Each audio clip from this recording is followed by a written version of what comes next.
ପଢୁଥିଲି ଅଧ୍ୟୟନ କରୁଥିଲି ଆଉ ପ୍ରଭୁ କିଛି ମତେ ଜଣାଇଥିଲେ, ତେଣୁ ଯାହା ବି ପ୍ରଭୁ ଟିକେ ଜଣେଇଛନ୍ତି ଆପଣଙ୍କ ସମ୍ମୁଖରେ ରଖିବାକୁ ଚାହେଁ ଏଇ ବାକ୍ୟ ହିସାବରେ।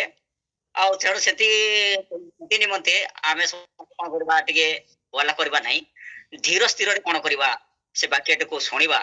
ଆଉ ଯାହା ବି ଭୁଲ ଭଟକା ହୁଏ ମୁଁ ତ ଏତିକି କିଛି ନାହିଁ, ଆପଣ ମାନେ କ୍ଷମା କରିବେ। ଆଉ ପ୍ରଭୁଙ୍କର ଆଶୀର୍ବାଦ ହଉ। ଆଉ ସବୁ କିଛି ବିଷୟ ଆପଣଙ୍କ ସମ୍ମୁଖରେ ରଖିବାକୁ ଚାହେଁ।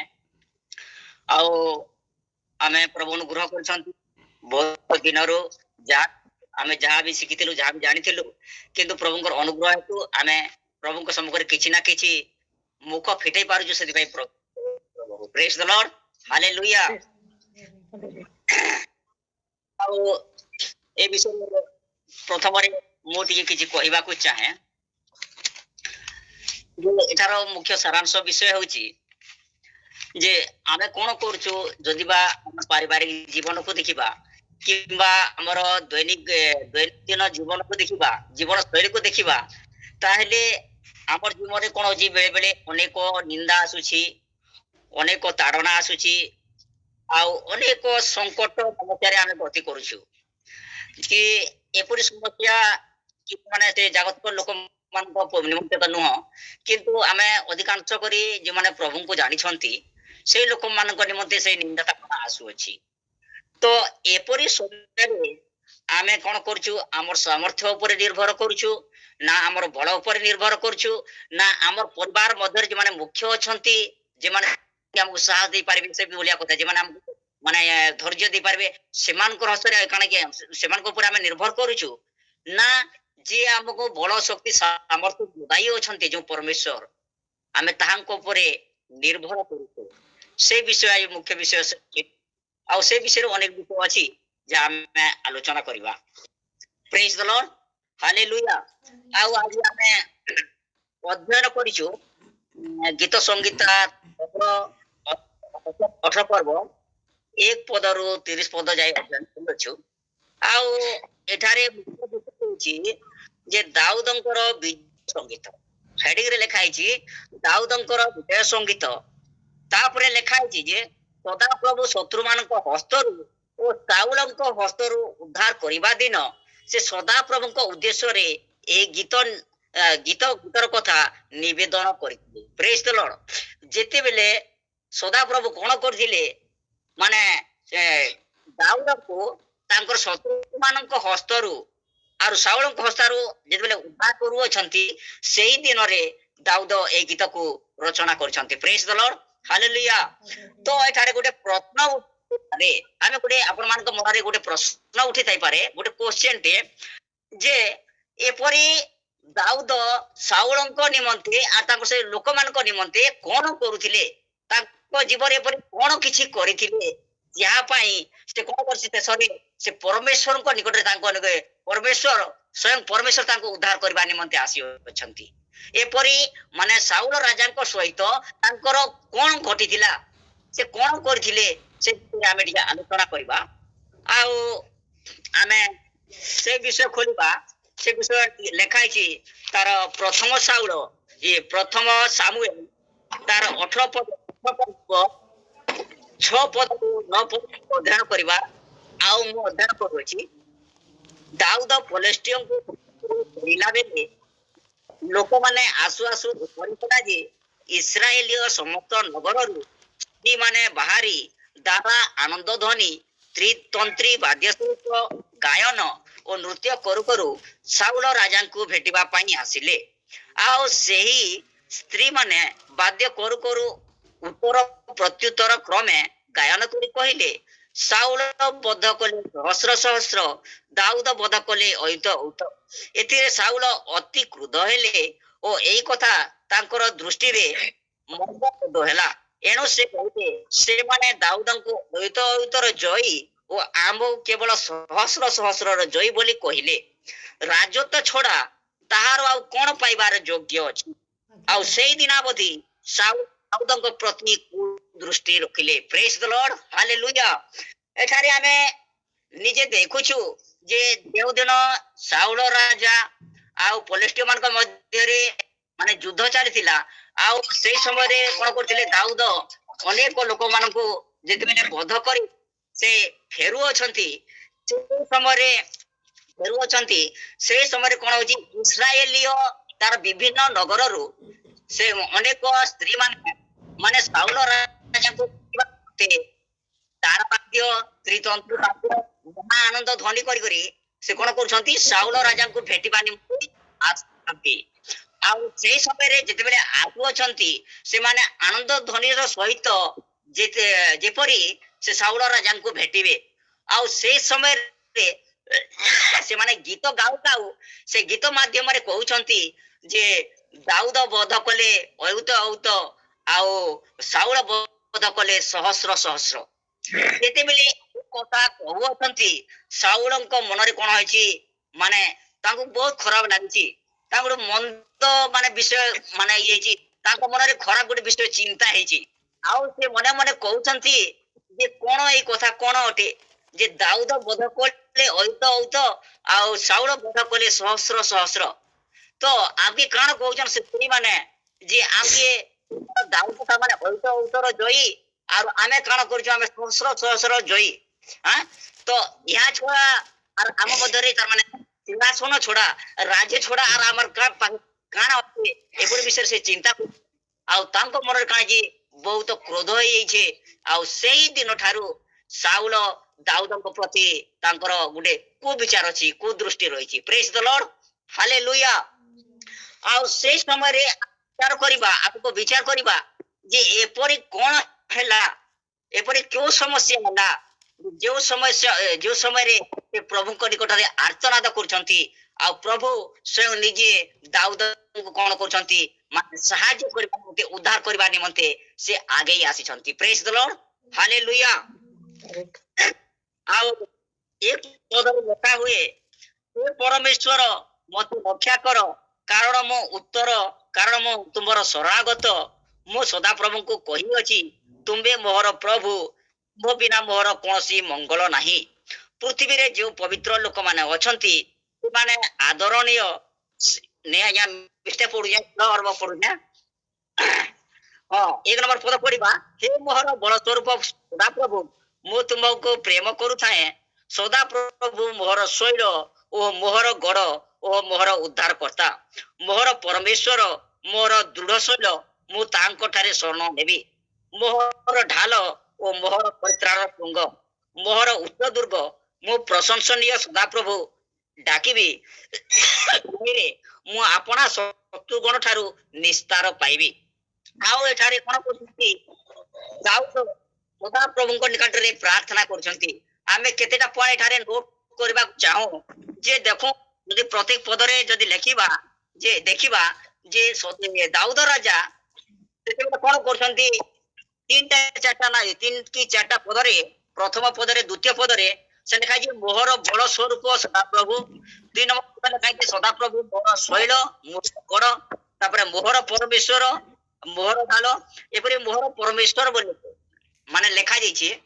କିନ୍ତୁ ଏখানে ଗୋଟେ ବିଷୟ ଦେଖିବା ଆମେ ଯେତେବେଳେ ପ୍ରାର୍ଥନା କରୁଛୁ ପ୍ରଭୁଙ୍କ ନିକଟରେ ପ୍ରାର୍ଥନା କରୁଛୁ କାଣା କରସୁଁ ଯେ ଆମର ପରିବାର ନିମନ୍ତେ ପ୍ରାର୍ଥନା କରସୁଁ ମୋର ପରିବାର କେ ଇଏ କର କି ସେଟାକେ ସୁସ୍ଥତା ଦିଅ କି ସେଟା ଇଏ କର କିନ୍ତୁ ଆମର ମନରେ ସେ ଚିନ୍ତାଧାରା ନେଇ ଆସେ ଯେ ମୋର ପରମେଶ୍ୱର ବୋଲିକରି କିନ୍ତୁ ଏখানে ଦାଉଦ ନିଜେ ସ୍ୱୟଂ ସେ ପ୍ରାର୍ଥନା କରୁଛନ୍ ମୋହର ପରମେଶ୍ୱର ମୋହର ଦୃଢ ଦୁର୍ଗ ମୋହର ଶୈଳ ସ୍ୱରୂପ ସେ ସଦାପ୍ରଭୁଙ୍କୁ ତାଙ୍କୁ ଗୌରବ ଦଉଛନ୍ ଆଉ ତାଙ୍କର ଜୟ ଧ୍ୱନି କରୁଛନ୍। ପ୍ରେଜ ଦ ଲର୍ଡ ହାଲେଲୁୟା। ଯେ ଏପରି ସମୟ ଆସିଥିଲା ଯେ ତାଙ୍କ ମଧ୍ୟରେ ଅନେକ ତାଡ଼ନା ଆସିଥିଲା ଅନେକ ନିନ୍ଦା ଆସିଥିଲା ଆଉ ଏପରି ସମୟରେ ସେ କଣ କରୁଥିଲେ ଗତି କରୁଥିଲେ ସେ ସମ୍ପର୍କୀୟ ଲୋକରେ ଥିଲେ କିମ୍ବା ଆପଣାର ଉଦ୍ଧାର କର୍ତ୍ତା କରି ସେ ପରମେଶ୍ୱର ନିକଟରେ କରିଥିଲେ। ତ ଆମେ ଦେଖିବା ଯେ ସେହି ମାନେ ସାଉଳଙ୍କ ଜୀବନରେ କିପରି କଣ ଘଟିଥିଲା ଯେତେବେଳେ ମାନେ ସାଉଳ ଆଉ ତାଙ୍କର ଲୋକମାନଙ୍କ ସହିତ ଯେତେବେଳେ ବାଦାନୁବାଦ ହେଲା ସେଇ ଦିନଠୁ ତାଙ୍କର ଜୀବନରେ କଣ ଘଟିଥିଲା ଆମେ ତା 4 ପଦରେ ଅଧ୍ୟୟନ କରିବା। ମୃତ୍ୟୁର ରଜ୍ୟ ମତେ ବେଷ୍ଟନ କଲା ପାପ ଧାମ ପ୍ଲାବନ ମତେ ଭୟଗ୍ରସ୍ତ କଲା ପାତାଳର ରଜ୍ଜୁ ସବୁ ମୋ ଚାରିଆଡେ ଥିଲା ମୃତ୍ୟୁର ଫାଶ ମୋ ଉପରେ ପଡ଼ିଲା, ମୁଁ ଆପଣା ଦୁର୍ଦ୍ଦଶା ସମୟରେ ସଦା ପ୍ରଭୁଙ୍କୁ ଡାକିଲି ଓ ମୋ ପରମେଶ୍ୱରଙ୍କ ନିକଟରେ ଆର୍ତ୍ତନାଦ କଲି। ପ୍ରେଜ୍ ଦ ଲର୍ଡ, ହାଲେଲୁୟା।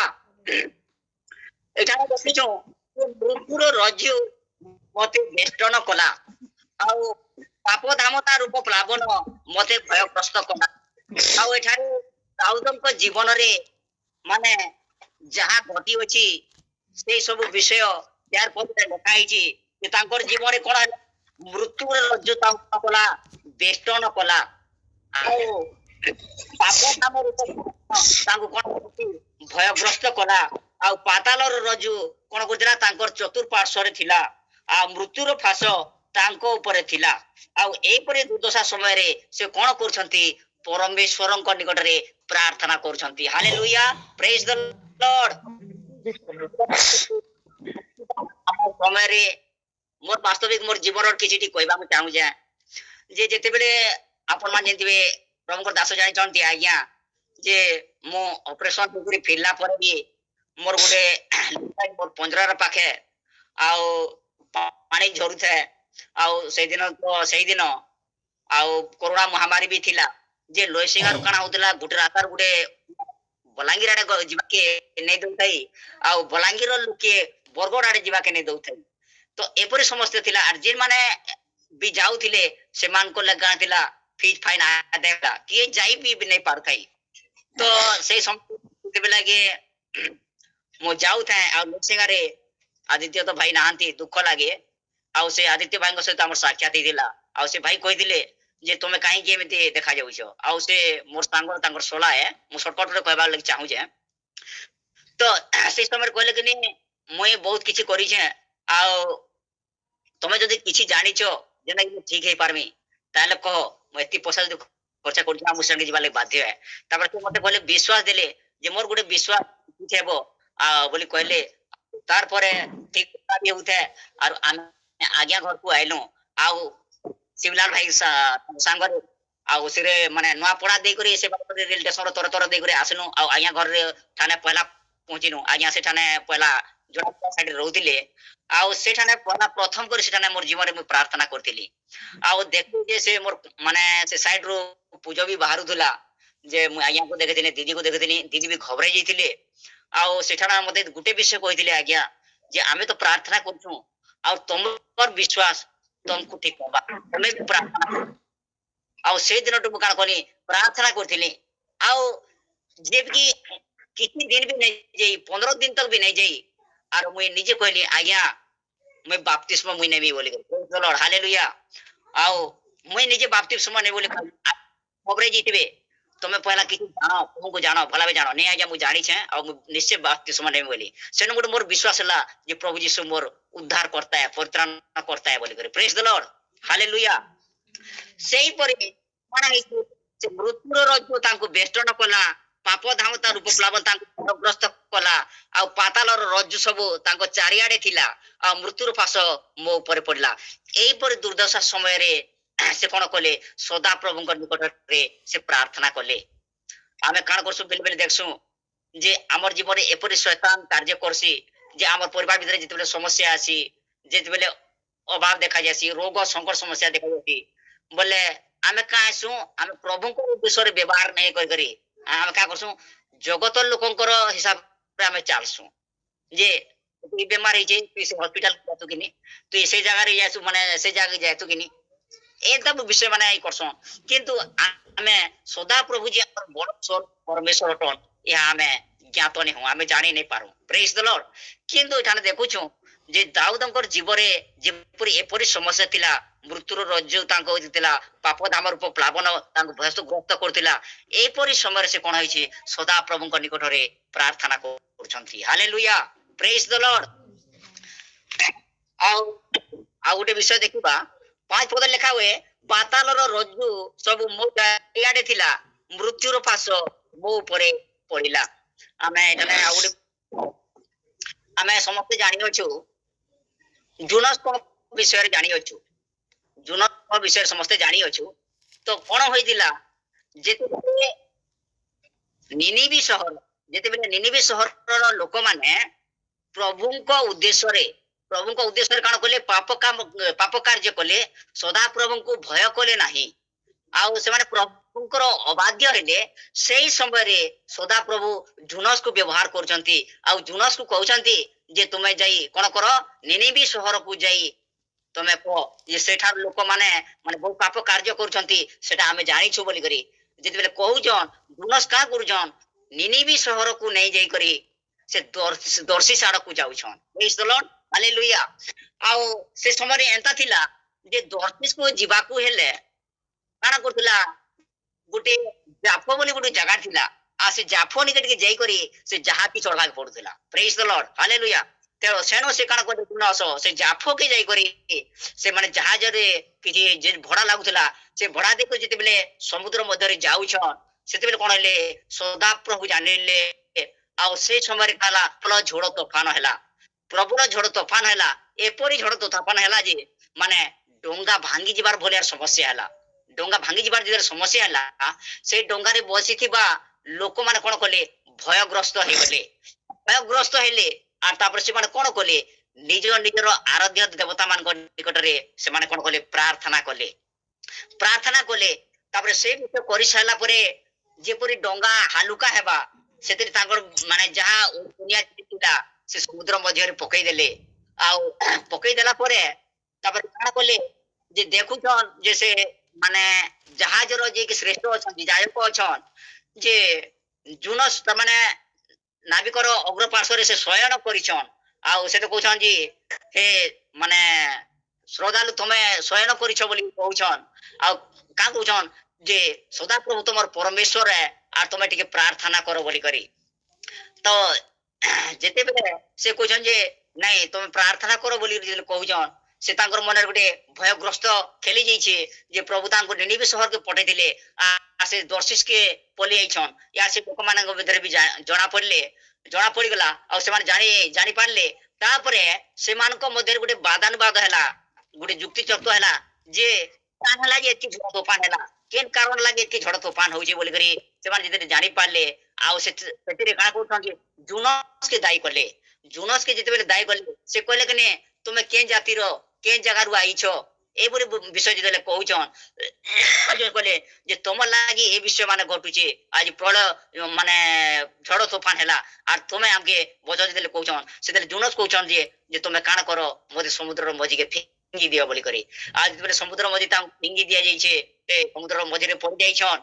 तापरे सेना सदा प्रभु काना कहउछन गुटे मत्स्य निरूपण करछन आ से मत्स्य तांको गिरी देइछे से 3 दिन 3 रात्रि मत्स्य उदरे रहिछन आ जेते बेले से शेष रे सदा प्रभुଙ୍କ निकटरे आर्तनादर सहित से कोन करछंती प्रार्थना करछंती आ तो कोन करछंती से संकट समय रे से कोन करछंती जुनस को उद्धार करछंती प्रेज द लॉर्ड हालेलुया आ से मत्स्य माने अदुर बाहर प्रांत को आनी करी तांको से कोन करछि उद्धार कर देइछि हालेलुया प्रेज द लॉर्ड तो एई हला एपरि दुर्दशा थिला सेही समय कोन कले दाऊद निजे सदा प्रभुଙ୍କ निकटरे प्रार्थना कले तापरे हमें आ गुटे विषय कहबा हमर दैनिक आहार दुईटा विषय लिखा जाइछि गुटे जाके हमें अध्ययन करछि गुटे जे भरोसा योग्य परमेश्वर आ गुटे माने सहायकारी परमेश्वर बोली लिखा जाइछि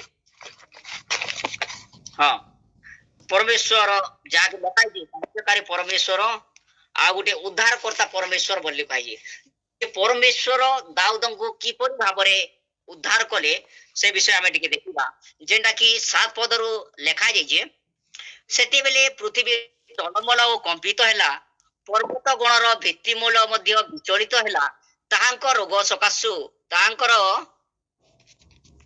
क्रोध सकासु तलमल हैला ताहांक नासा रंध्ररु धूम निर्गत हैला कोन निर्गत हैला आज्ञा धूम निर्गत हैला ताहांक नासा रंध्ररु धूम निर्गत हैला एठारे क्वेश्चन उठी पारे जे आज्ञा जदी बीड़ी ने पीले जदी सिगरेट जदी ने पीमा बोले धूम केनता करी बाहरबा आउ सेला सेही धुआं होइके तेरा प्रभुंको क्रोधर धुआं प्रेज द लॉर्ड हालेलुया सेटा जे प्रभुंकर क्रोधर धुआं सेते बेले से निर्गत हैला आ मुख निर्गत अग्नि तांको कोन कला ग्रास कला तो द्वारा अंगार प्रज्वलित हैला सो आकाश मंडल को नुआई ତଳକୁ ଆସିଲେ ଆଉ ତାହାଙ୍କ ପାଦ ତଳେ ଘୋର ଅନ୍ଧକାର ଥିଲା।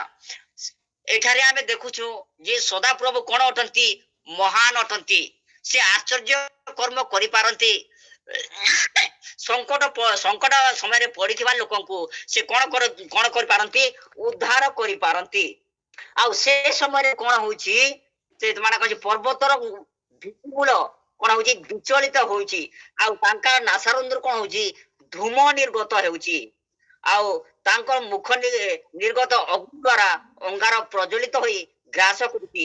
ଆଉ ତାହାଙ୍କ ତେଜରେ ଯୋଉ ନିବିଡ଼ ମେଘମାଳା ନିବିଡ଼ ମେଘମାଳା ଶିଳାବୃଷ୍ଟି କରୁଛି। ଆଉ ପ୍ରଜ୍ୱଳିତ ଅଗ୍ନି ଦ୍ୱାରା ଶତ୍ରୁ ବିପର୍ଯ୍ୟୟ କାର୍ଯ୍ୟ କରନ୍ତି ଓ ଆପଣା ତୀର ପଠାଇ ସେ ଶତ୍ରୁକୁ କଣ କରୁଛନ୍ତି? ଛିନ୍ନ ଭିନ୍ନ କରୁଅଛନ୍ତି। ପ୍ରେଜ୍ ଦ ଲର୍ଡ। ତ ଏଠାରେ ଆମେ ଚିନ୍ତା କରୁ ଯେ ଯୋଉ ସମୟରେ ଆମେ ପ୍ରାର୍ଥନା କରୁଛୁ ଆଉ ପ୍ରଭୁ ଏପରି ଗୋଟେ ମହାନ ପରମେଶ୍ୱର ଅଟନ୍ତି ଯେଉଁ କି ସେ ତାଙ୍କର ସୃଷ୍ଟି କରୁଥିବା ସମସ୍ତ ଯେତେ ବି ସୃଷ୍ଟି କରୁଛନ୍ତି ସେ ପ୍ରତ୍ୟେକ କଣ କରୁଛନ୍ତି?